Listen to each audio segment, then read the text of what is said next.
Salutations à tous et bienvenue sur ce compte de la gitanerie.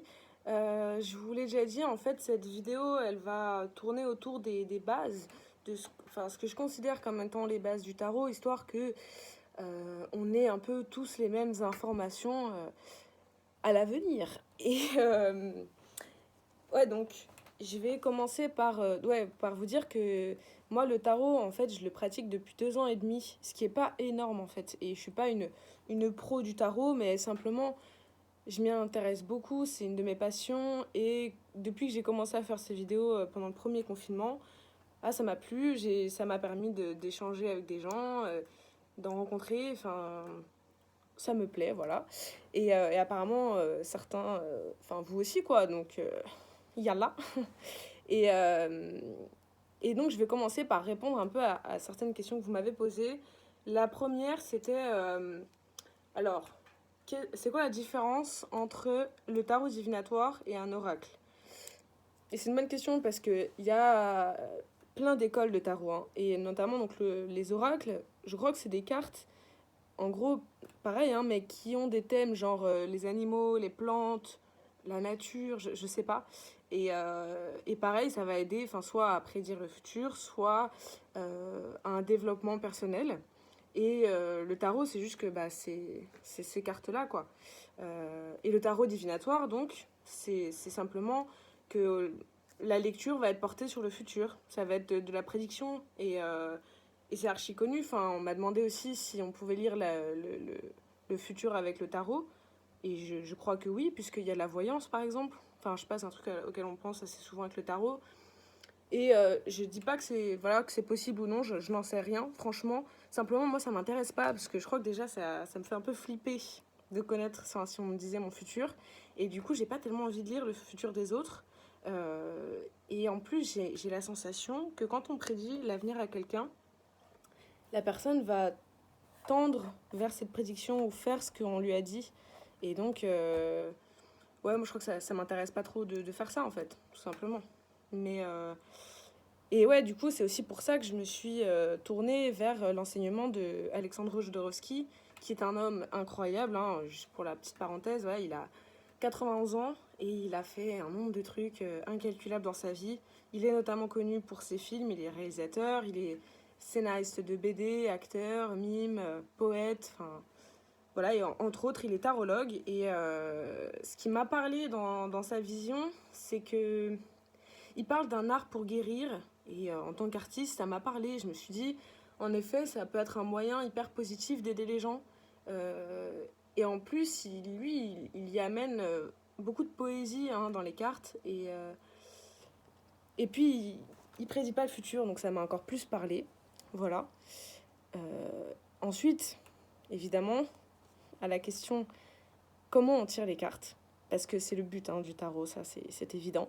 Euh, Si vous voulez, d'abord, ce qui est hyper important, la règle numéro uno pour moi, c'est d'avoir une question. On ne tire pas le tarot sans question parce que c'est possible, mais simplement les interprétations, elles vont être hyper vastes, hyper larges, et donc il y a grave moyen d'y mettre, je sais pas, des interprétations négatives, et si ça se trouve, il n'y a aucune raison de les prendre comme ça. Voilà, je vous conseille franchement d'avoir une question. Et si vous n'arrivez pas à la formuler, c'est pas grave du tout. Moi, souvent, j'aide en fait à la formuler, à la dire. Et puis, si ça vous convient, on parle là-dessus.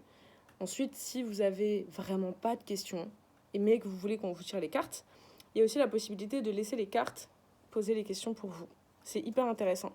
Ça peut vous guider vers des questionnements auxquels vous n'aviez pas pensé. Voilà, et après, moi, je vais tirer les cartes et il y a plusieurs tirages possibles. Je vais pas tous vous les énoncer, il y en a trop. Mais sachez que ça peut se faire avec une carte, deux cartes, trois cartes, cinq cartes, quatre cartes, bref. Même avec les 22 cartes, les 78 cartes qu'on a. Et donc, c'est surtout en fonction de la question finalement que je vais choisir le tirage. De manière générale, pour moi, ça va être plutôt 3 4 5 cartes maximum. Alors les cartes, en l'occurrence, je vous les dévoile. J'utilise donc le tarot de Marseille et il est composé de 22 arcanes qu'on dit majeures, qui sont celles-ci, celles dont je vous parle depuis le début et que je connais le mieux, que j'utilise tout le temps. Et puis il y a les 56 arcanes qu'on dit mineurs, voilà, sont comme ça. Alors, elle ressemble vachement à un jeu. Enfin, si vous voulez, c'est comme si au lieu d'avoir cœur, carreau, trèfle et pique, on avait épée, bâton, coupe et or. Voilà. Et elles ont une interprétation aussi tout à fait particulière, mais ça, j'en parlerai quand j'aurai fini déjà avec les arcanes majeurs. Voilà, ensuite, je voulais vous montrer les deux cartes qui encadrent ces 22 arcanes majeures. Il y a le mât, qui est la carte dont je vais vous parler dans la prochaine vidéo, qui n'a pas de numéro juste. Voilà, c'est simplement qu'on la considère comme étant celle qui va commencer le tarot. Et le monde, qui est la 21e carte. Ça, c'était pour la présentation. Je voulais vous parler aussi d'une petite anecdote intéressante, puisqu'on me demande aussi d'où vient le tarot et ce que ça veut dire. Et sachez que c'est assez incroyable, c'est que on ne sait pas d'où est né le tarot, ni comment, et on ne sait pas non plus ce que tarot veut dire. On ne sait pas dans quelle langue c'est, etc. Donc je trouve ça hyper puissant. En fait, c'est un outil qui est à la portée de tous et complètement libre. Fantastique. Je voulais aussi vous dire que pour moi, le tarot, ce qui est intéressant, c'est que c'est une façon, enfin une possibilité d'appréhender le monde un peu différemment. Et je trouve ça beau de parler un peu à notre inconscient avec des... Plutôt lui parler avec des mots, des concepts rationnels, on va lui parler avec des images, des métaphores, des histoires. Et c'est peut-être ça finalement qui va le faire réagir. Parce que voilà, sachez que en général, après un tirage, il y a vraiment cet effet d'éclaircissement des zones d'ombre qu'on avait. Moi, souvent, je me dis, putain, j'y vois plus clair maintenant. Ou quand j'ai des doutes sur des décisions que je dois prendre, ou sur mon état, comment je suis et tout ça, après, ça me permet de... Je peux pas mettre d'autres mots, j'y vois plus clair, sincèrement. Ça allume ma tête, ça allume mon monde, en fait. Et c'est ça que je trouve hyper pertinent et beau, voilà, avec le tarot. Et ouais, j'espère que si vous avez l'occasion de vous faire tirer les cartes, ça vous aidera comme moi, ça m'aide. Hein. Et si jamais, parce que ça arrive, je vais un peu finir sur ça parce que c'est important, si jamais les réponses qu'on vous donne vous paraissent pas cohérentes, bah, n'hésitez pas à le dire, à dialoguer, ça arrive en fait. Et il faut juste ensemble rediriger la barque, quoi. Parce qu'il n'y a pas pour moi de vérité ancrée, et gravée dans la roche, quoi. Il faut... Tout est transformable et modulable, enfin, voilà. Je m'arrête là-dessus. Il y aurait mille trucs à dire hein, sur le tarot, comme d'habitude.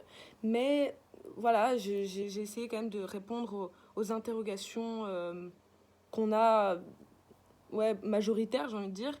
Et j'espère franchement que j'ai réussi à vous éclairer aussi dans vos questionnements. Si vous en avez toujours, mais n'hésitez pas à me le dire, je serais ravie de vous répondre.